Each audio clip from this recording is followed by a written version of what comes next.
अस्सलाम वालेकुम नाज़रीन, प्रोग्राम ओपिनियन में अली काजी में भलीकार आऊँ आया यासिर अहमद। हमको स्टूडियो में ज्वाइन कंदा सीनियर तजियाकार अली काजी साहब।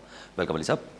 Thank you Yasir. अली साहब, कल बिलावल साहब जो आहे उहो पंहिंजे जलसे जे दौरान वर्कर सां ॻाल्हाईंदे दौरान पेशावर में हिकिड़ो चई छॾियो त अॻिलो जेको prime minister vote of no confidence खां पोइ अचे उहो PMLN जो अचणु खपे, छो जो PMLN वटि मेजॉरिटी आहे। पर PMLN तकड़ में ई जवाबु ॾेई छॾियो त बाबा प्राइम मिनिस्टर अॻिलो अचणु जेको आहे उहो असल में क्वेश्चन ई न आहे, सुवाल त इहो आहे त असां त हूअं ई जेको आहे उहो आफ्टर नो कॉन्फिडेंस इलेक्शन में वेंदासीं।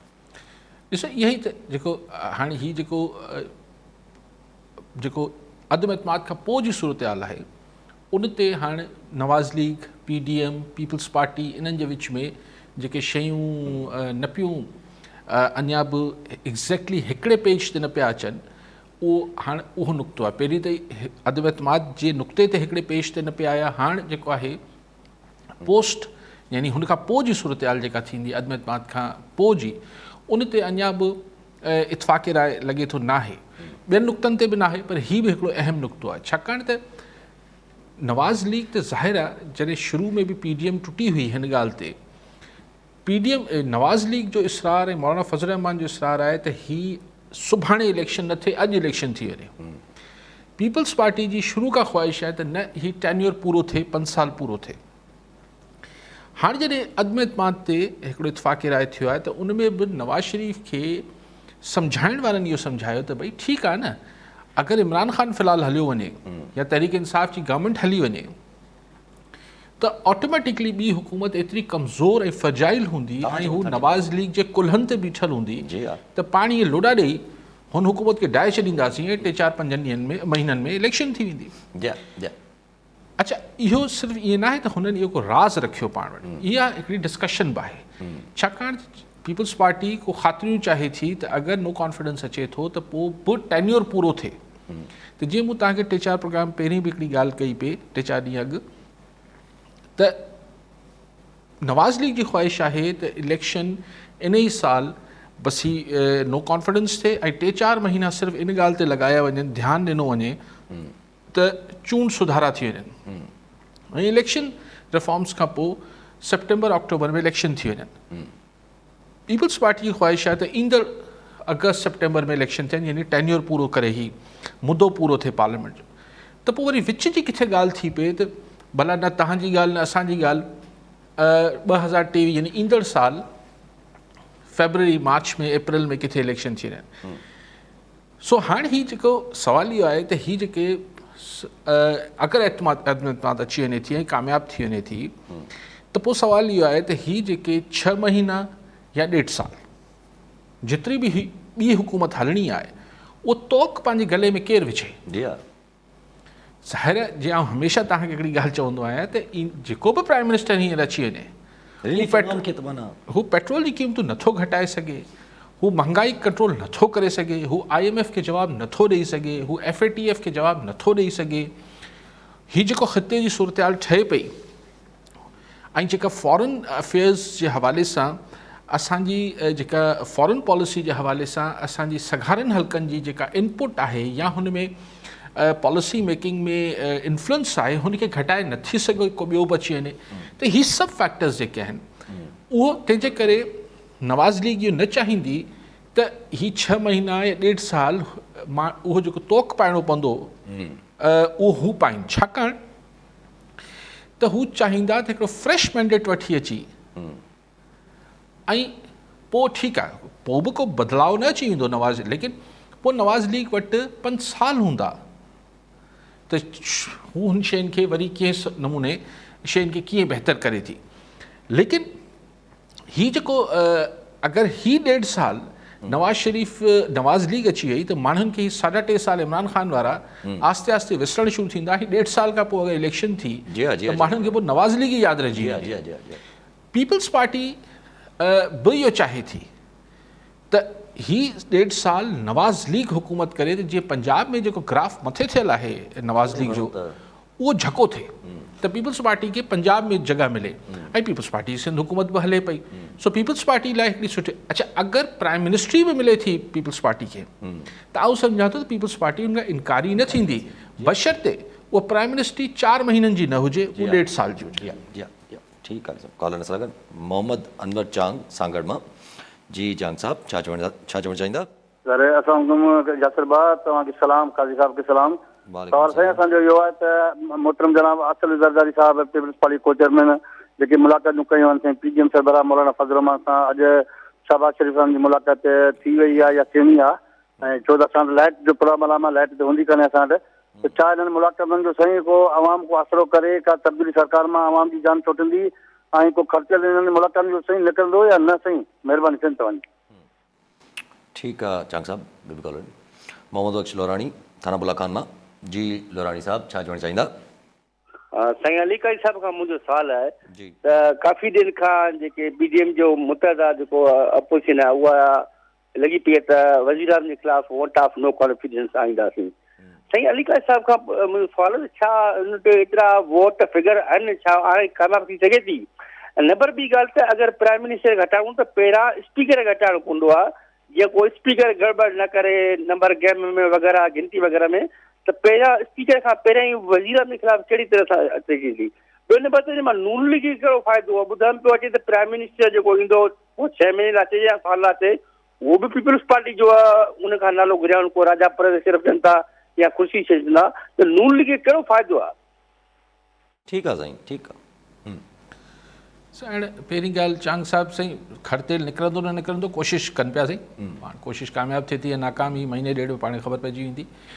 जेको लोराणी साहब ॻाल्हि कनि पिया पहिरियों अधु सवाल मां सम्झियुसि कोन त छा हो उहो सवाल। त साईं 2-3 सवाल गॾु कया। साईं पहिरियां पुछणु चाहियो त छा हिननि वटि एतिरा वोट मौजूदु आहिनि जो ही करे सघनि था नथा हा करे सघनि? ॾिसो बसि ॿियो त मूंखे हाणे सवाल इहो आहे त एतिरा वोट साईं हूंदा त पेश कंदा, कची गोरियूं कोन खेॾियूं अथनि हिननि वटि। अपोज़िशन अगरि पंहिंजा वोट इंटैक्ट यानी मज़बूत रखे थी त बाक़ी हुननि कुल खपनि अपोज़िशन खे 9 वोट।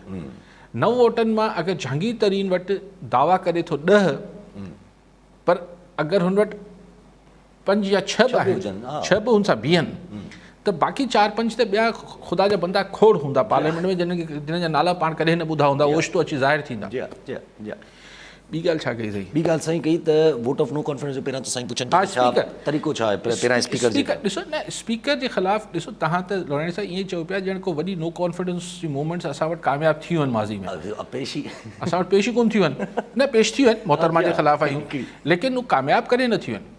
ॾिसो हाणे हिन मसइलो आहे त छा जेको फ्लोर क्रॉसिंग वारो मामिलो आहे त PTI जा मेंबर कीअं फिरनि, हाणे इहो सवालु आहे। DC थींदा छाकाणि DC थियण जो ख़दशो आहे, तंहिंजे करे इतिहादियुनि ते कमु थी रहियो त भई Q लीग, पर अगरि इतिहादी नथा मञनि, मिसाल अवल त अगरि सिग्नल नथा अचनि त को बि न मञंदो, पोइ जहांगीर तरीन बि न मञंदो। अगरि सिग्नल न्यूट्रल रहिया त पोइ जी ॻाल्हि पाण हुन ॾिसो हिन में इहा ॻाल्हि बार बार वजाइण इन करे खपे त इहो सम्झणु खपे त अगरि त न्यूट्रल रही सिचुएशन, सिग्नल्स न आया कंहिंखे बि ऐं हर को पंहिंजा सियासी फ़ैसिला कंदो, त पोइ मिसाल पाण मञूं था त Q लीग ऐं MQM या बाप पार्टी वारा नथा चुरनि, बीठा आहिनि, मिसाल बीठा आहिनि, ठीकु आहे, फॉर एनी रीज़न, जॾहिं की इन में इम्कान घणो इम्कान आहे त Q लीग फिरंदी, लेकिन चलो हाणे ॿी ॻाल्हि इहा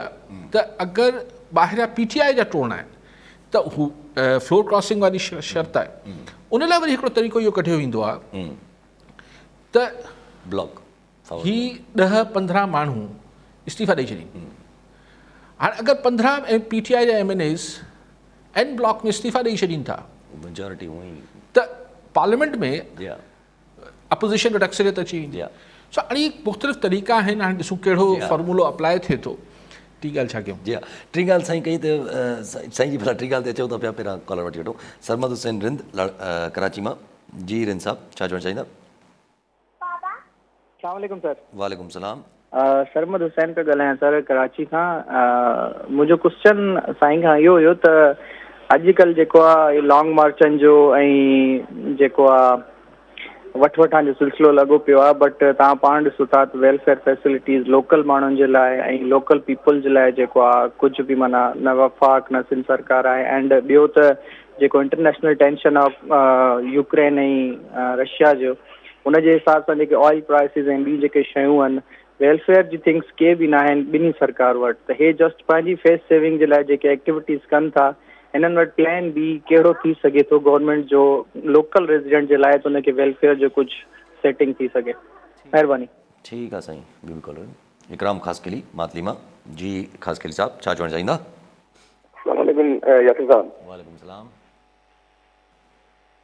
यासिर साहब, मुंहिंजो सुवालु आहे त जेको हींअर वज़ीर आज़म साहिबु वञे पियो, ताज़ो दौरो करे पियो रूस जो, हाणे उन में कारी साहिब खां मुकुब थोरी पंहिंजो तजबो वठंदुसि त हीउ जेको दौरो हींअर हिन टाइम ते थिए पियो जॾहिं यूरोप ऐं अमेरिका रशिया ते सेक्शन हणणु वञे पिया, 1,60,000 फ़ौज रशिया जी 3 पासनि खां हिनखे यूक्रेन खे घेरे बीठी आहे, ऐं उन टाइम ते ही कहिड़ी मतिलबु ख़ारजा पॉलिसी आहे जंहिं मंझि जॾहिं दुनिया हिकिड़े पासे थिए पई ऐं ही रशिया तरफ़ वञे पियो। ऐं ॿियो मुंहिंजो सुवालु आहे त जॾहिं फर्ज़ करियो त वज़ीर आज़म उते पहुचे थो ऐं रशिया उन ते हमिलो करे थो विझे यूक्रेन ते, त कहिड़ा उन ते सिफ़ारती असर पवंदा? ऐं अच्छा, ॿियो इन ई सां ई लाॻापियल आहे त इन ई दौरान ॿुधो था मुखालिफ़ धुरब करे पई इन ते जॾहिं रशिया पहुचंदो ऐं पोयां अदम एतमादी रिथ विझण जूं कोशिशूं कनि पिया, त इन ते तजवीज़ वठंदा, महिरबानी। ठीकु आहे, ठीकु आहे। हा, लोराणी साहब जो आख़िरी सुवाल हो त नून लीग जेका आहे उहा उनखे कहिड़ो फ़ाइदो आहे, छाजे लाइ उहा यार नून लीग खे छा फ़ाइदो आहे त नई पार्टी खे छो पई ॾे? छो पई ॾे, छा लाइ अचे, नई गवर्नमेंट छो अचे, प्राइम मिनिस्टर छो अचे? कमाल था कयो सही, नवाज़ लीग जो बस पुॼे त सुभाणे न अॼु फारिग करे छॾे इमरान ख़ान खे। ज़ाहिर आहे इमरान ख़ान हुनजो यानी पर्सनल पॉलिटिकल त ठहियो, पर पर्सनल हुननि सां थियल आहे मामिलो। बाक़ी हाणे वेलफेयर स्टेट साईं चयो, रिंद साहब वेलफेयर स्टेट असां वटि पीपल्स पार्टी हुई त असां वटि इहो हो त बेनज़ीर इनकम सपोर्ट प्रोग्राम हो, ऐं हाणे हीअ आहिनि इमरान ख़ान साहिबु आहिनि त असां वटि एहसास प्रोग्राम आहे। बसि एतिरो ई सम्झो, एतिरो ई वेलफेयर थी सघे थो असांजे मुल्क में। हाणे उहे हेल्थ कार्ड बि ॾियनि था, उहो सुठो हिकिड़ी शइ आहे। लेकिन ॻाल्हि इहा आहे त हुन लाइ वरी हिकिड़ी जेतिरो पैसो खपे सरकार खे ऐं जेतिरा टैक्सिस जी उगाड़ी खपे, वेलफेयर स्टेट 22 करोड़ माण्हुनि जो मुल्क खे ॾियणु वेलफेयर जेतिरो ॾुकड़ पैसो खपे साईं ओतिरो पाण वटि आहे कोन, ऐं जेको आहे उहो करप्शन जी नज़र थी वञे। बाक़ी पोइ अचूं था, छो तफ़सीली ॻाल्हि करणी पवंदी हुन साईं जी ॻाल्हि ते। अज़हर अली लुंड नवाब शामा जी। लुंड साहब छा चवणु चाहींदा? अस्सलाम वालेकुम। वालेकुम सलाम। हा, अदा अली कारी सां ॻाल्हाइणो आहे, मज़हर अली ॻाल्हायां थो, बलोच नवाब शाह खां। जी जी, ॿुधनि पिया।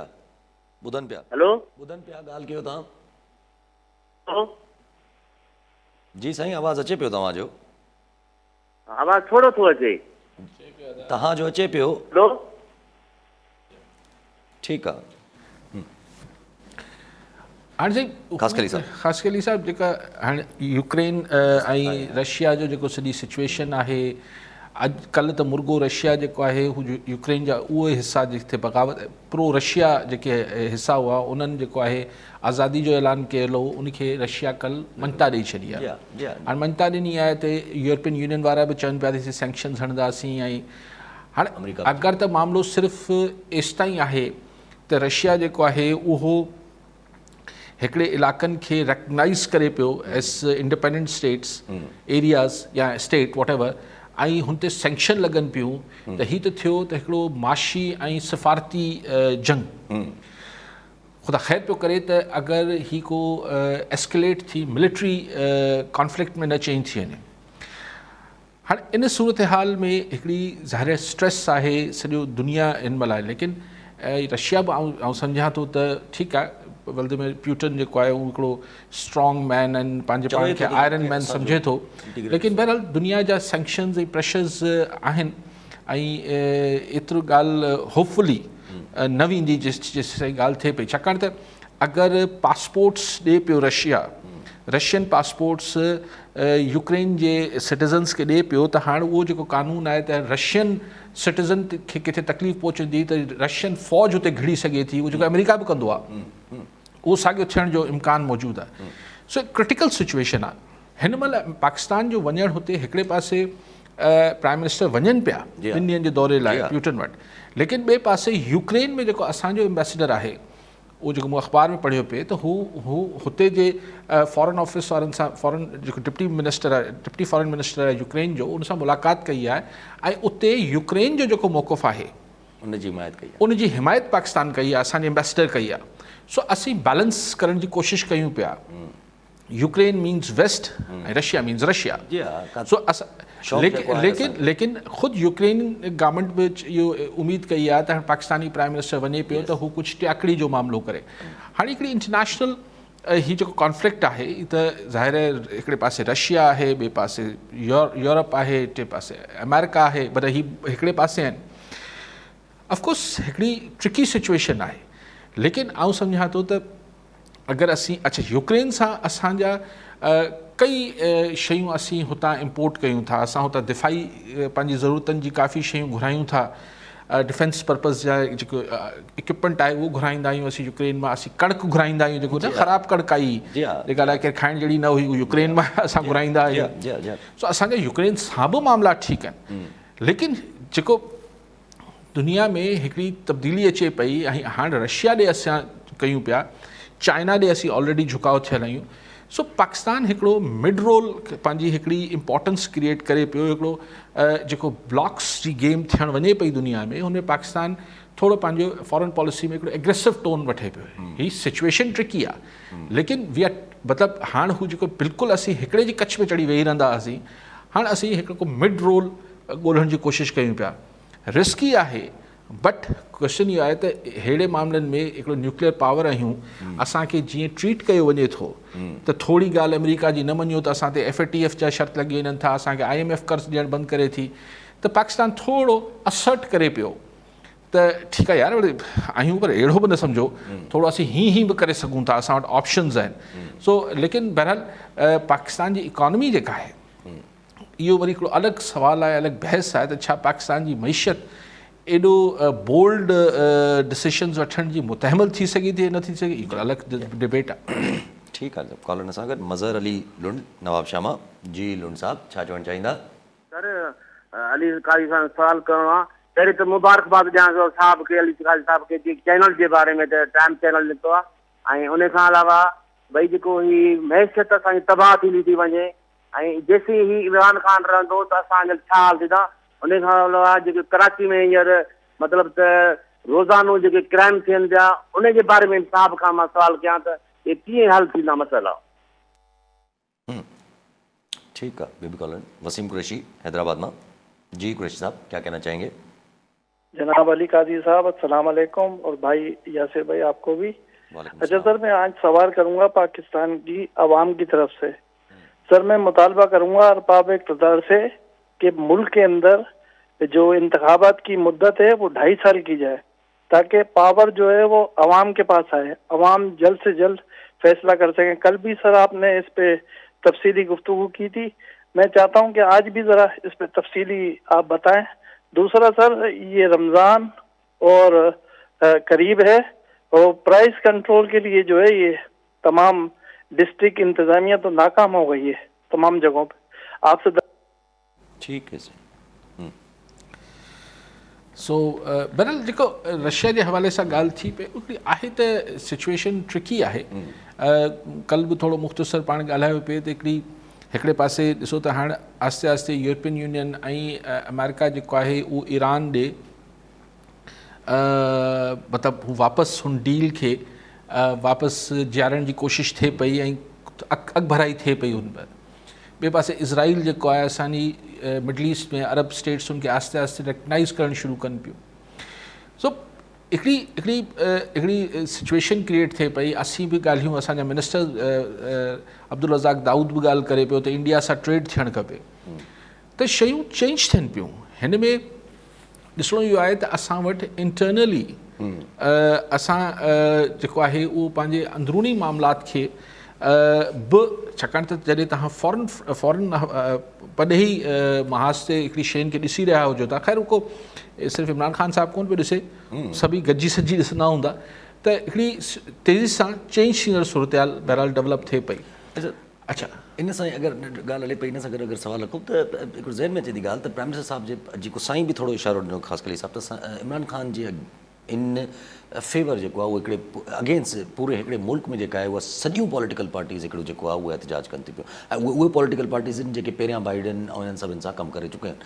त इमरान ख़ान साहब जेके आहिनि उहे वञनि था पिया, वरी रशिया चाइना वञनि था पिया, भले पंहिंजी असर्ट करण जी कोशिशि कनि पोज़ीशन, पर केतिरी पोयां बिल्डिंग केतिरी आहे हुनजी, छो जो बाइडन खे बि ख़बर आहे त अवामी सपोर्ट हाणे त अगरि मौजूदु न आहे, पॉलिटिकल पार्टीज़ अगेंस्ट लॻी पियूं आहिनि, छाजे लाइ केरु छो मीडिएशन कंदो? ॾिसो ईअं सिचुएशन एतिरी सिंपल न हूंदी यासर, हूंदी आहे। मतिलबु अगरि मुंहिंजो जेको थोरो अंदाज़ो असेसमेंट आहे, ही प्राइम मिनिस्टर ऑफ पाकिस्तान वञे पियो, ही इमरान ख़ान न पियो वञे, ऐं ही दौरा हाणे हिकिड़े डिघे अरसे में तय थींदा आहिनि।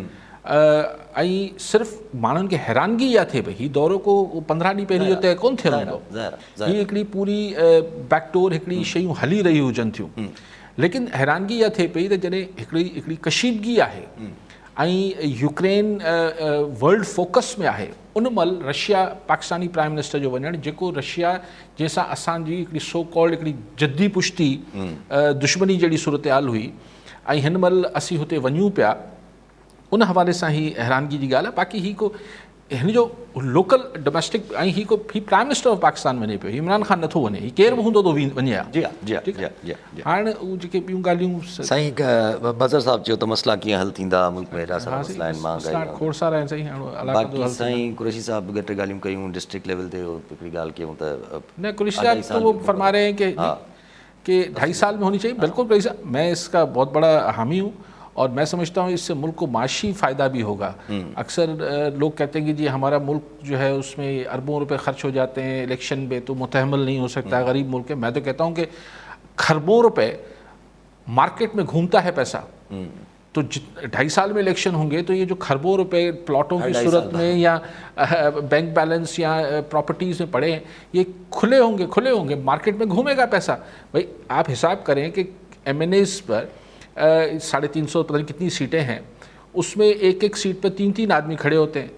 अगर 15 20 करोड़ भी एक आदमी खर्च कर रहा है तो 60 करोड़ रुपए फ़ी निशस्त से लगा ले हिसाब किताब। इसी तरह चारों सूबों की सूबाई असेंबलियाँ हैं, उस पर 4 बंदे खड़े होते हैं। कुछ नहीं तो अगर 7-8 करोड़ रुपया 10 करोड़ रुपया तो एक सीट पे खर्च करते होंगे, गिरे से गिरा, तो हिसाब बांधे तो ये खरबों रुपया हो जाता है, जो मार्केट में किसी डेकोरेशन वाले को, किसी कारकुन को, किसी बिरयानी वाले को, उनको सबको मिलता है, ट्रांसपोर्ट वालों को मिलता है। तो मैं तो कहता हूँ मुल्क में बड़ी माशी सरगर्मी बड़ी अच्छी है कि 2.5 साल में इलेक्शन करा दिया जाए, और 2.5 साल के बाद लोग, इनको भी पता चले कि जी हर 2.5 साल के बाद लोगों का जाना है, तो ज़रा भुलाएं नहीं कि कौन से मोहल्ले में और कौन से वार्ड में कुरैशी साहब रह रहे हैं और कौन से में काजी साहब रह रहे हैं। जी हाँ, नहीं वरना तो भूल ही जाते हैं 5 साल के बाद आते हैं। 5 साल बहुत लंबा अरसा हुआ। अच्छा, हलो पाण वोट ऑफ नो कॉन्फिडेंस जी ॻाल्हियूं हलनि पियूं, त इमरान ख़ान साहब खे अॼु शेख रशीद साहब सजेशन ॾिनी आहे त जहांगीर तरीन सां राब्तो कयो वञे, छो जो काफ लीग सां अगरि शहबाज शरीफ़ जेको आहे, यानी कि नून लीग अगरि 14 सालनि खां पोइ मिली सघे थी, त पोइ जहांगीर तरीन ऐं इमरान ख़ान त पुराणा साथी, तो फिर परेशानी हो गई ना।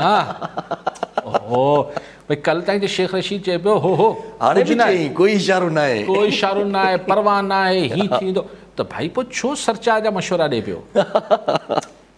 सरचा जा मशवरा तव्हां कॾहिं ॾींदा आहियो? जॾहिं तव्हांखे थींदो यार हाणे हिन सां फिटाईंदासीं, ॻाल्हि फ़िलहाल ॻिची पइजी वेंदी, त माण्हू ठही वञे यार, ठा करे वठे, भाई ईअं न कर यासर, ठही वञूं सां। ॻाल्हि इहा आहे त अगरि पाण खे हिन कैमरामैन जी परवाही न हुजे त तव्हां मूंखे ऐं तव्हांखे छो सलाह ॾींदासीं हिन सां ठहो? त जहांगीर तरीन जी परवाह थी पई आहे न। जी हा, माना रंधिणे में रोलो आहे न। ऐं जहांगीर तरीन त MNA बि कोन्हे। जी हा भाई, जहांगीर तरीन त ख़ुदि जहांगीर तरीन जो हिकिड़ो वोट पंहिंजो कोन्हे, पंहिंजो फोटो बि कोन अथसि। माना हुन सां गॾु को 8-10 माण्हू आहिनि न, जेके शेख रशीद साहब जहिड़े ॼाणू सियासतदान खे बि ख़बर आहे त यार ही जहांगीर तरीन जे इशारे ते वोट ॾींदा, तॾहिं त चए पियो ठही वञ, न त छो पियो चए? अलाए केतिरा माण्हू नाराज़ पिया पिया, हू कहिड़ो ज़ैदी ऐं ॿिया टिया जेके छॾे बि विया, अलाए केतिरा छॾे वञनि था, त शेख रशीद उन्हनि सां ठहण जी सलाह ई नथो ॾे, जहांगीर तरीन सां ठहण जी छो पियो सलाह ॾे? मतलब कुझु है ना। कॉलर अब्दुल्ला मलिक कनकोट मां। जी मलिक साहब, छा चवणु चाहींदा? पहिरियों त तव्हांखे अली काज़ी खे मुंहिंजो सलाम हुजे। वालेकुम सलाम। ऐं अली काज़ी साहब खां पुछण था चाहियूं त इहो PTI ऐं जेको पीपल्स पार्टी लॉन्ग मार्च खेॾनि था, हो चए थो मां बि लॉन्ग मार्च कयां थो, हो चए थो मां लॉन्ग मार्च कयां थो, डिलीवर ॿिन्हिनि जो 0% आहे। ॿई माना आवाम खे माना न पूरी जे न कमंद खे जी रस खे कढिबो आहे, पोइ हुनखे बार बार उहो कम जी मशीन वारो विझी करे वरी कढंदो अथसि आवाम सां ॿिन्हिनि इहो ई असरु कयो आहे। वरी हाणे हिकिड़ो नओं माना तरीक़ो शुरू कयो अथऊं लॉन्ग मार्च। अली काज़ी साहब पंहिंजी राय न लॉन्ग मार्च जे बारे में छा थो ॾियणु चाहे त इहे लॉन्ग मार्च छा आहे, का आवाम खे फ़ाइदो मिलंदो या हुनजी हिकिड़ो सियासी हिकिड़ी पॉइंट स्कोरिंग आहे। ऐं हिकिड़ो ॿियो अर्ज़ो आहे त तक़रीबन इमरान ख़ान खे 4 साल अची थिया आहिनि गवर्नमेंट करे थो, त हमेशह नाइब कप्तान जेको हूंदो आहे उहो चाहींदो आहे त इहो कप्तान हटे त मां नाइब जीअं कप्तान बणिजां। मौलाना फज़ल रहमान जो छा रोल आहे? मौलाना फज़ल रहमान हण मार लाइ ॾिनी आहे, हण मार मौलाना फज़ल रहमान वटि सीटां 4 ऐं उन्हनि माना सफ़ा ईअं कम खे पटे ॾिनो आहे। इहो माना मौलाना फज़ल रहमान को ठीकु आहे मलिक साहब। साईं कमंद में ऐं माण्हुनि में हिकिड़ो फ़र्क़ु हूंदो आहे साईं। कमंद खे मोरोड़े तोड़े वरी नपोड़े वरी विझिबो आहे त हू कमंद त जवाबु नथो ॾेई सघे, वापसि वञे थो हुनजे अंदरि। आवाम छो थी वञे बार बार? मालिक साहब हीअ कहिड़ी ॻाल्हि था कयो? ॾिसो आवाम केतिरा माण्हू जेके आहिनि जेका को हर को कंहिंजो कुड़मी या हारी त कोन वेठो आहे, ऐं हारी बि छो कंहिंजो माण्हू जी चॉइस आहे ऐं माण्हुनि जा फ़ैसिला आहिनि। सो मलिक साहब खे का ॻाल्हि नथी वणे के ॿिए खे वणंदी हूंदी। हिते ई साईं कंदकोट मां फ़ोन कयो, कंदकोट में साईं जे भरवारे थी सघे थो घर में जेको आहे उताक ते 4 माण्हू वेही चवनि यार ज़बरदस्त आहे लॉन्ग मार्च। ये तो पॉलिटिकल ओपिनियन है ना, इन ते आऊं छा मतिलबु राय आहे, ज़ाती राय आहे। बाक़ी अलाए कहिड़ी ॻाल्हि कयूं त नाइब कप्तान सां मौलाना फज़ल रहमान जो कहिड़ो फस्तो? कहिड़ो तालुक आहे? का सम्झ में ॻाल्हि न आहे। इमरान ख़ान कप्तान आहे त हुनजो नाइब त शामूद कुरैशी या इहे थी सघनि था, असद उमर वारा ही थी सघनि था। मौलाना फज़ल रहमान से पाण कप्तान आहे पंहिंजी पार्टी जो। ठीकु आहे सर। अच्छा वॾे शेख रशीद साहब जॾहिं इहा ॻाल्हि कई न त कोई इशारा नहीं है, त पोइ शेख रशीद साहब इहा ॻाल्हि बि गॾो गॾु करे छॾी त जेको अपोज़िशन करणु वञे थी पई त वोट ऑफ नो कॉन्फिडेंस पेश करे थी, हालात चई अञा वधीक ख़राबु थींदा, ऐं पोइ वरी चई रोंदा त फ़ोन कॉल्स थी अचे। ठीकु आहे भले रोई, फ़ोन कॉल जल्दी कराए छॾियो, पहिरियों ई कराए छॾियो, रूबरू छो था सहमत ॾियो। हा ठीकु आहे मतिलबु पोइ लेकिन ॾिसो इहा हिकिड़ी ॻाल्हि आहे, हिन जो अगरि सियासी पाण रुख कढूं त हीउ जेको टेम्पो ठाहे पई अपोज़िशन, नो कॉन्फिडेंस, लॉन्ग मार्च, बस घटि न थींदी, हीउ थींदो हू थींदो, इहो वञी अगरि आख़िरी मिनट ताईं में फ़ोन कॉल अची वई ऐं हीअ पोइ हिते हटी वई सरकार अपोज़िशन कंहिं बि चवण में कहिड़े बि नाले में सियासी इख़्तिलाफ़ थी या हीअ थियो, नाला त ठही बहाना त ठही वेंदा आहिनि, त इमरान ख़ान वरी एज़ अ विक्टर हिकिड़े वरी कामयाबु माण्हू तौरु उभरंदो। ऐं इहो चइबो त हीअ सभु पार्टियूं हिकिड़े पासे, ॾिसो कुझु न थियो, टाइ फिश थी वियो, त अपोज़िशन लाइ बि हिकिड़ो ॾुखियो मरलो आहे। इन करे हू जेको अदम एतमाद जी जेका रिथ आहे उहो पेश करण में तज़ब्बुब जो शिकार या थोरो बुड़तल जो शिकार हुजण जो हिकिड़ो सबबु इहो बि आहे त कहिड़ी ख़बर आख़िर में को अपोज़िशन जी पार्टी हिक ॿिए खे धक न कढी वञे। जीअं सेनेट चेयरमैन में थियो त हिकिड़ी पार्टी जा 7-8 सेनेटर गुम थी विया। सो इहे न थिए, सो हिकिड़ी पर हिन सां सॼी अपोज़िशन खे नुक़सानु थींदो की हिकिड़ी की न। तॾहिं त ट्रस्ट करण में बि थोरो मुश्किल थिए थी उन्हनि खे। नज़ीर बलोच मीरपुर ख़ास मां। जी बलोच साहब छा चवणु चाहींदा? हा साईं, सभु खां पहिरीं त अस्सलाम वालेकुम। वालेकुम सलाम। हा मुंहिंजो अली काज़ी साहब जिन सां सवाल आहे त पंहिंजो हीउ जेको वोट ऑफ नो कॉन्फिडेंस जे हवाले सां जेका मुल्क जी सूरत लॻी पई आहे, इन हवाले सां अॼु आसिफ़ ज़रदारी साहब ऐं बिलावल भुट्टो साहब शहबाज़ शरीफ़ सां मुलाक़ात करण वञे रहिया आहिनि, जॾहिं त कल्ह जेको आहे उन्हनि मौलाना फज़ल रहमान सां पंहिंजी मुलाक़ात कई ऐं बिलावल भुट्टो साहब बि बयानु ॾेई चुको आहे त जेकॾहिं नून लीग मां प्राइम मिनिस्टर थिए त वधीक बहितर आहे, उहो अक्सरियती पार्टी आहे। अवां कीअं पिया ॾिसो नए सिनेरियो में जेको क्रिएट थिए पियो, इन में छा इहो फ़ैसिलो करे सघनि था त प्राइम मिनिस्टरशिप मौलाना फज़ल रहमान जी पार्टी खे वञे? अवां कीअं था ॾिसो इन सॼे सिनेरियो खे जेके हालात क्रिएट थी विया आहिनि? महिरबानी। ठीकु आहे बलोच साहब। बलोच साहब हिकिड़ी त ॾिसो हीअ जेके मुलाक़ातूं थियनि पियूं ऐं स्पेशली नवाज़ लीग ऐं पीपल्स पार्टी जो जेको आहे, फ़िलहाल त पीपल्स पार्टी जी इहा बि ख्वाहिश हूंदी त जेको 27 तारीख़ ते ही लॉन्ग मार्च शुरू कनि पिया पीपल्स पार्टी वारा, इन में PDM जेको आहे पार्टिसिपेट करे, मॉरली हिमायत ॾेई पर इहे इख़लाक़ी सिंबॉलिकली अलामती जीअं मिसाल लाहौर पहुचनि त मरियम नवाज़ या शहबाज़ शरीफ़ उनजो इस्तक़बाल करे वठनि, कोई ईअं त हू हिकिड़ो त इहे चाहींदा हूंदा त हिकिड़ी अपोज़िशन जो गॾिजण जो हिकिड़ो फील वञे, हिकिड़ी त इहा ख़्वाहिश हूंदी पीपल्स पार्टी जी, ॾिसूं PDM हुनखे एक्सेप्ट करे थी या नथी करे। ॿी जेका ख़्वाहिश हूंदी त पीपल्स पार्टी जी त ख़ुदि नवाज़ लीग जे अंदरि जेको शहबाज शरीफ़ जो लॾो आहे उनखे चइजे त तव्हां थियो न प्राइम मिनिस्टर, यार असीं त चऊं पिया। ऐं नवाज़ शरीफ़ ऐं मरियम नवाज़ न चाहींदा त हींअर शहबाज शरीफ़ प्राइम मिनिस्टर थिए या कॾहिं बि थिए, लेकिन कॾहिं बि थिए कि पोइ ॾिसबो, फ़िलहालु न थिए। छाकाणि त शहबाज शरीफ़ अगरि डिलीवर न करे सघियो त बि त मेहणो त सॼी नवाज़ लीग ते ईंदो न। नवाज़ लीग खे हुकूमत ड्राइण में बि ॾुखियाई थींदी अगरि शहबाज शरीफ़ साहब प्राइम मिनिस्टर थी वञे। बहरहाल उहो त भाउ पोइ कीअं थींदो, 1.5 साल त खैर न, सभु शइ ही सभु नुक़्ता उनमें डिस्कशन में हूंदा।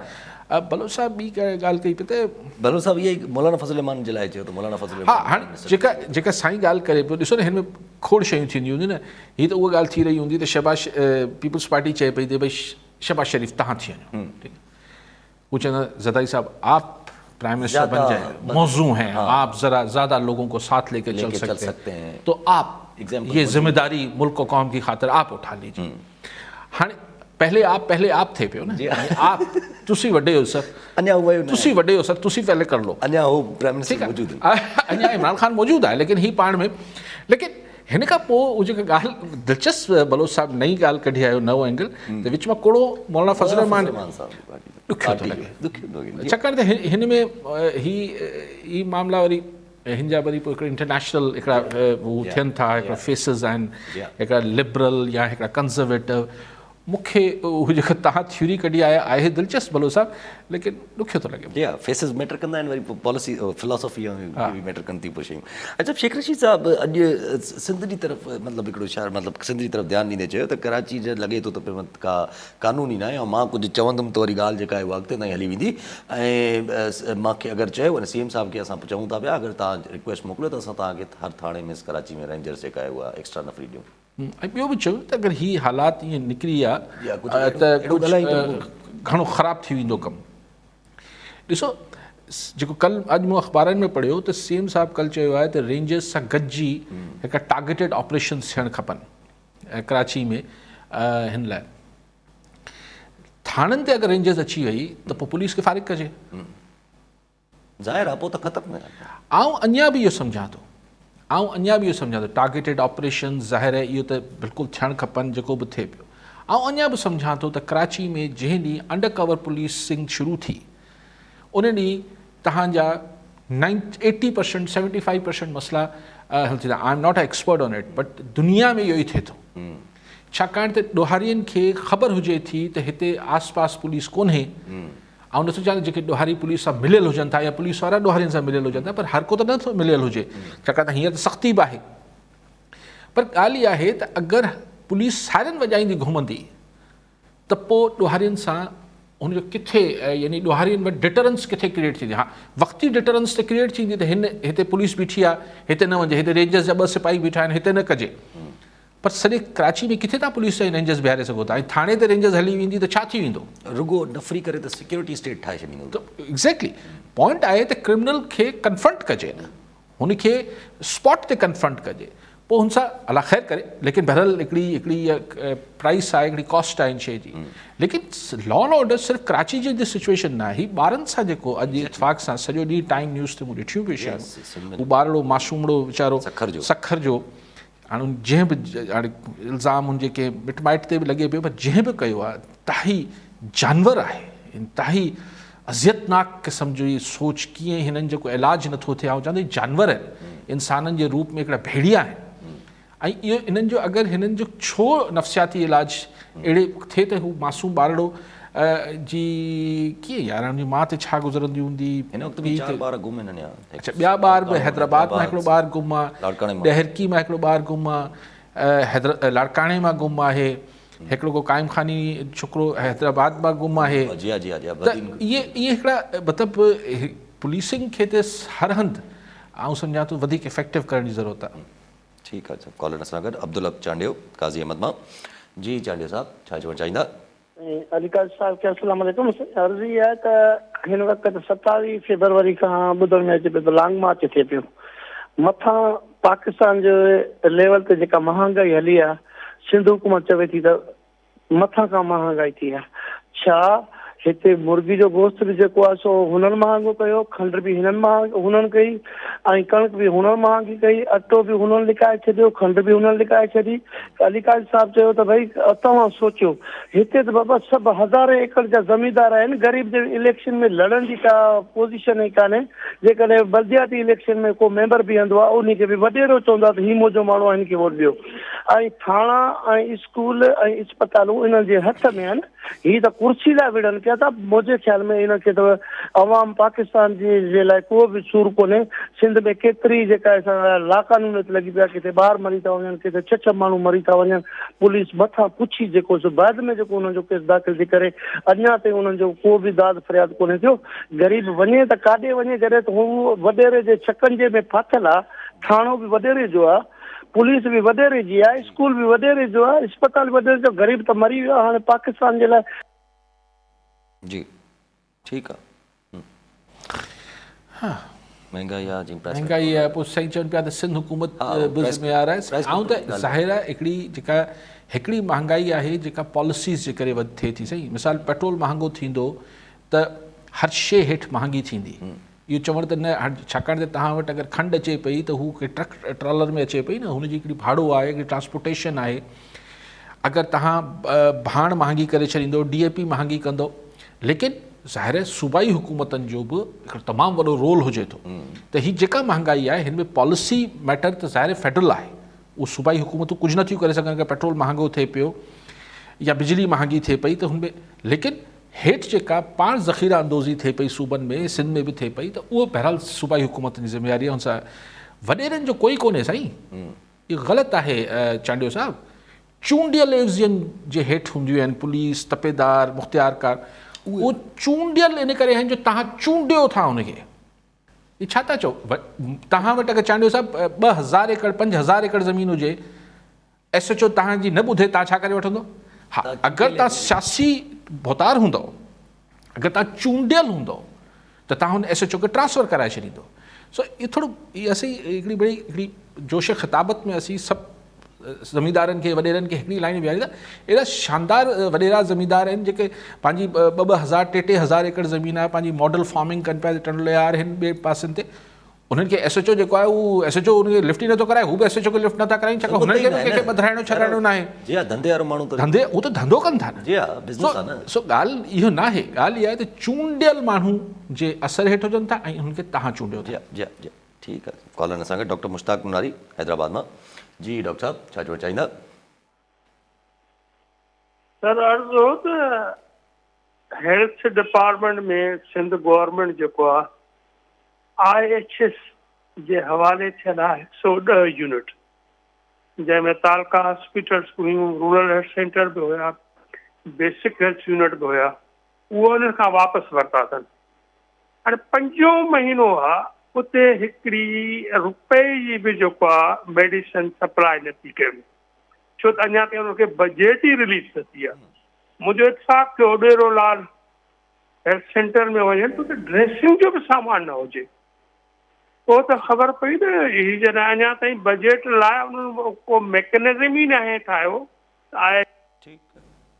ठीकु आहे साईं, ठीकु आहे साईं। रूरल हेल्थ सेंटर जी बजट जे बारे में अॼु सभु आख़िरी पंहिंजी ॻाल्हि, टाइम थोरो आहे घटि, त पाण ॻाल्हि करे वठूं। आख़िरी ऑर्डिनेंस जे हिसाब सां जेको फेक न्यूज़ ऑर्डिनेंस आयो आहे, जेको चयो वञे थो त फेक न्यूज़ खे रोकण लाइ आयो आहे। अॼु श्री रहमान साहिब ॾाढो सुठो सवाल उथारियो, चइजो चई अगरि फेक न्यूज़ जे हिसाब सां खणी आयो त फेक न्यूज़ जी तशरीह त करे छॾियो आहे न, त ॿुधाए त छॾियो आहे त फेक न्यूज़ आहे छा।